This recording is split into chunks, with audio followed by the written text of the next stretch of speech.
सभी को नमस्कार। जैसा कि आप सब लोग जानते हैं कि हम पिछले कई महीनों से संघर्ष कर रहे हैं रेसलिंग फेडरेशन ऑफ इंडिया के प्रेसिडेंट बृजभूषण सिंह के खिलाफ, क्योंकि उसने भारतीय महिला पहलवानों का यौन शोषण किया है और भी काफ़ी सारे जो हैं घोटाले फेडरेशन के माध्यम से उसने किए हैं। पिछले कई दिनों से हम देख रहे हैं कि समाज में हमारे खिलाफ एक अलग से नैरेटिव बनाया जा रहा है, कुछ अफवाहें फैलाई जा रही हैं और साथ में मीडिया भी कई तरह की खबरें जो है दिखा रहा है। तो हमारा आज ये वीडियो बनाने का एक ही पर्पज़ है कि हम जो अपनी सच्चाई, जो असली सच्चाई है वो आप लोगों तक पहुंचा सकें। आज हम इस आंदोलन की शुरुआत से लेकर अभी तक पूरी की पूरी सच्चाई आपके सामने डिटेल के साथ रखेंगे। आज जो हमारे ऊपर कई तरह के जो आरोप भी लगे हैं, आज हम उनका भी जवाब जो है प्रूफ के साथ देंगे। सबसे पहला जो आरोप हमारे ऊपर लगा था वो लगा था कि हमारा ये जो आंदोलन है वो राजनीति से प्रेरित है। कांग्रेस लीडर दीपेंद्र हुड्डा ने हमारे को इस आंदोलन के लिए उकसाया है। आप सबको पता है कि सबसे पहले जो हम प्रोटेस्ट पे आए थे जंतर मंतर पे, वो जनवरी में आए थे और उस प्रोटेस्ट की जो परमिशन है वो बीजेपी के ही 2 लीडर्स ने ली थी। उसका प्रूफ है हमारे पास।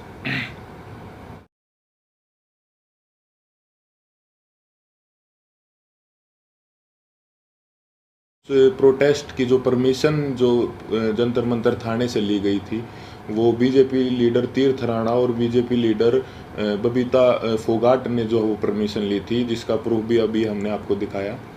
तो ये कैसे हो सकता है कि ये आंदोलन जो है वो कांग्रेस ने करवाया? गारंटी के साथ बोल सकते हैं कि 90% जो कुश्ती से जुड़े लोग हैं, चाहे वो पहलवान हो या कुश्ती से जुड़े हमारे कोचेज हों, उन सबको जो है ये पता था कि 10-12 साल से जो है इस तरह की छेड़छाड़ जो है महिलाओं के साथ जो है हो रही है, या उन किसी और कुछ लोगों ने देखा भी था, जिसका प्रूफ मीडिया में कुछ कोचेज ने दिया है। कई लोग जो है इसके खिलाफ आवाज़ उठाना भी चाहते थे, लेकिन हमारी जो रेसलिंग कम्युनिटी है उसमें एकता की कमी थी। अगर किसी ने जो सिंगल अगर ये आवाज़ उठाने का फैसला भी किया तो वो बात जो है रेसलिंग जो है फेडरेशन के प्रेसिडेंट तक पहुंच जाती थी और उस आदमी के कैरियर में दिक्कत आना स्टार्ट हो जाती थी। लगातार और बार बार हमने सभी को बताया है कि जो हमारी लड़ाई वो सरकार के खिलाफ नहीं है, हमारी लड़ाई जो है रेसलिंग फेडरेशन के प्रेसिडेंट के खिलाफ है, क्योंकि जो भी शोषण उसने किया है, जो भी रेसलिंग के लिए गलत किया है, वो उसने फेडरेशन के पद पर बने रहते हुए किया है। और हमारी लड़ाई सरकार से वैसे भी नहीं हो सकती, क्योंकि जो मैंने अभी आपको पीछे बताया कि जो है बृजभूषण भी जो है वो रूलिंग पार्टी से ही सांसद है और जो जिन्होंने प्रोटेस्ट की परमिशन ली वो भी जो है बीजेपी के ही लीडर हैं। तो इससे तो ये साफ होता है कि भाई हमारी लड़ाई सरकार के साथ नहीं थी। और हमारे ऊपर दूसरा आरोप ये भी था कि हम इतने टाइम तक चुप क्यों थे। तो इसके कई कारण हैं। सबसे पहले तो एकता की बहुत कमी थी, एक साथ कभी हम हो ही नहीं पाए।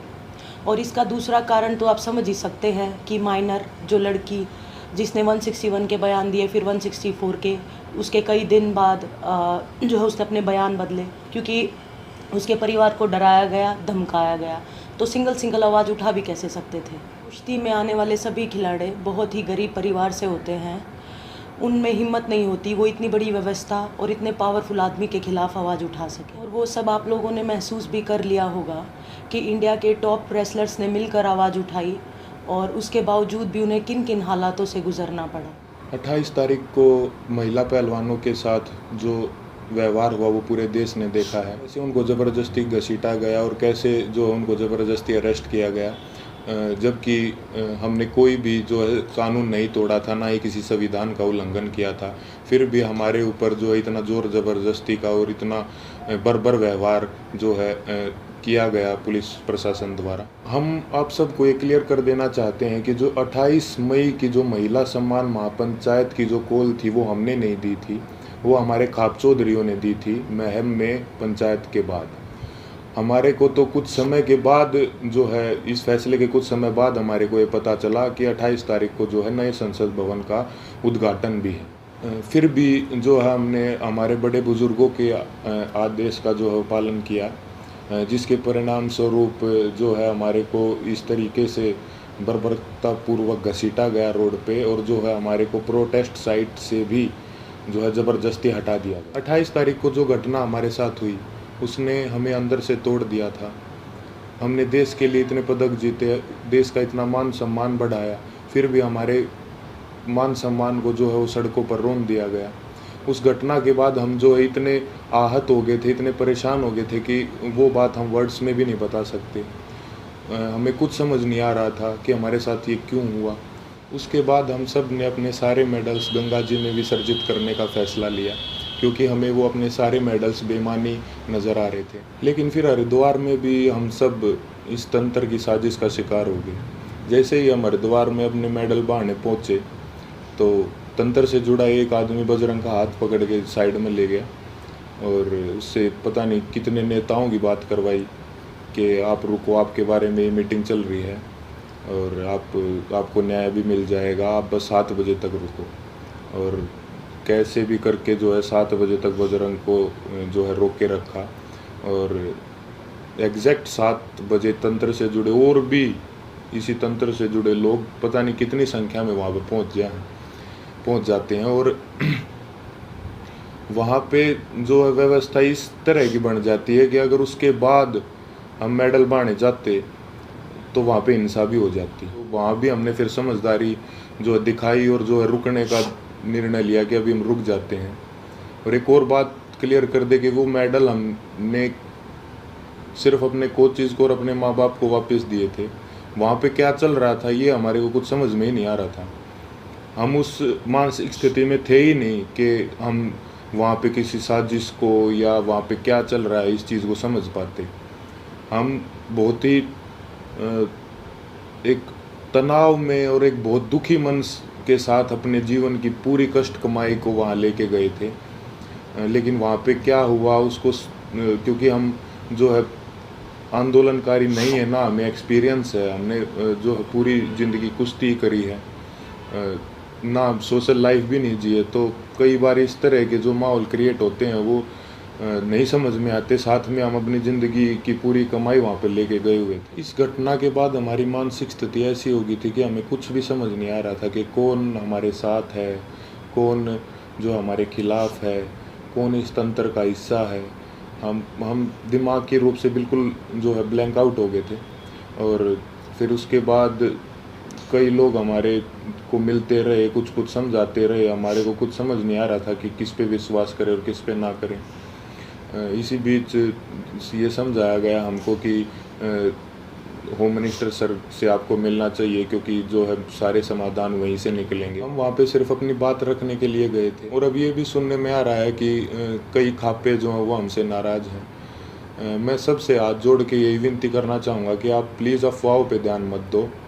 अगर अनजाने में हमसे कोई गलती भी हुई हो तो हमें माफ़ करो। इतने दिन लगातार संघर्ष करने के बाद, इतने लोगों से मिलने के बाद हमने क्या महसूस किया है, क्या सीखा है, ये तो अभी हम आपको वर्ड्स में नहीं बता सकते। लेकिन हमने कई ऐसे इंसान भी देखे हैं हमारे साथ, और कई ऐसे संगठन देखे हैं जो निस्वार्थ भाव से जिन्होंने हमारा समर्थन किया है। हम उनका दिल से धन्यवाद करना चाहेंगे। संयुक्त किसान मोर्चा ने जो है पूरे जी जान से धरातल पे भी जो है हमारा जो समर्थन किया है। भाई चंद्रशेखर रावण का भी मैं दिल से धन्यवाद करना चाहूँगा, क्योंकि ये तंत्र जात पात में हमको बांटना चाहता था, लेकिन उस भाई ने हमारी दिल से सपोर्ट की है।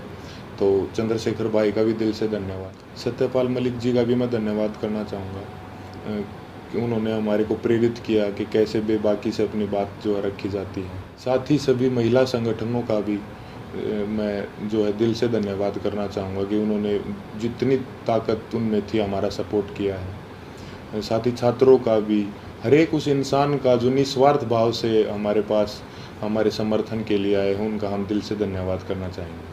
और हम चाहेंगे कि आगे भी मुसीबत के समय में आप हमारा ऐसे ही साथ दें। इसके लिए मैं धन्यवाद करना चाहूँगा बीजेपी लीडर जो हैं बबीता जी और तीर्थ राणा जी का, कि उन्होंने जो है पहलवानों को एकजुट करने का काम किया। साथ ही उन्होंने इस आवाज़ को उठाने के लिए उन्हें मोटिवेट भी किया।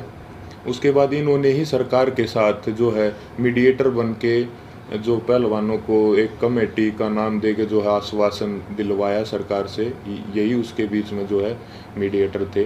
हालांकि वो बस एक आश्वासन ही निकला, क्योंकि उसके बाद जो है उस कमेटी का कोई रिजल्ट नहीं निकला और रेसलिंग फेडरेशन ने अपना काम वापस से वैसे ही सुचारू रूप से जारी रखा, जिसकी वजह से फिर हमें 3 महीने के बाद वेट करके जब हमें न्याय नहीं मिला तो हमें दोबारा जो है वो जंतर मंतर पर आना पड़ा। हम अपने माध्यम से सभी देशवासियों को ये संदेश भी देना चाहते हैं कि कभी भी किसी के साथ भी अगर कोई अन्याय होता है तो हमें जो है हमेशा ही एकजुट होने की जो ज़रूरत रहती है और होना चाहिए हमें एकजुट, क्योंकि हमने इतने इस दौर में यही महसूस किया कि कहीं ना कहीं ये तंत्र हमारी एकता की कमी है, जो हम बटे हुए हैं उसका ही ये फ़ायदा उठाता है।